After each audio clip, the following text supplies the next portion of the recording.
स्थानकावर आज एक थरारक घटना घडली। एक तरुण अचानक ओव्हरहेड इलेक्ट्रिक खांबावर चढला। अग्निशमन आणि रेल्वे पोलीस त्याला खाली उतरवण्याचा प्रयत्न करत असताना तो एका खांबावरून दुसऱ्या खांबावर पळ काढत होता। त्याच दरम्यान तरुणाला विजेचा जोरदार धक्का बसल्याने तो गंभीर जखमी झाला। या धक्कादायक प्रकारामुळे काही काळ रेल्वे सेवा विस्कळीत झाली होती। मिळालेल्या माहितीनुसार संबंधित तरुण अचानक ओएची खांबावर चढल्याने स्थानक परिसरात एकच खळबळ उडाली। परिस्थितीचे गांभीर्य ओळखून प्रशासनाने तात्काळ कल्याण डाऊन लाईनचा वीजपुरवठा बंद केला। त्यामुळे काही काळ रेल्वे वाहतूक ठप्प होती। या दरम्यान 2 मेल एक्सप्रेस गाड्या तसेच काही लोकल गाड्या उशिराने धावत होत्या। घटनेची माहिती मिळताच अग्निशमन दल आणि रेल्वे पोलीस तातडीने घटनास्थळी दाखल झाले।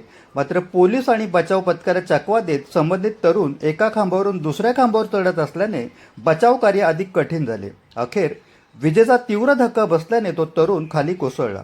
गंभीर जखमी अवस्थेत त्याला तातडीने रिक्षाच्या माध्यमातून जवळच्या रुग्णालयात हलविण्यात आले। या घटनेमागील कारण अद्याप स्पष्ट झाले नसून पोलिसांकडून पुढील तपास सुरू आहे। या प्रकारामुळे स्थानिक परिसरात काही काळ तणावाचे वातावरण निर्माण झाले होते।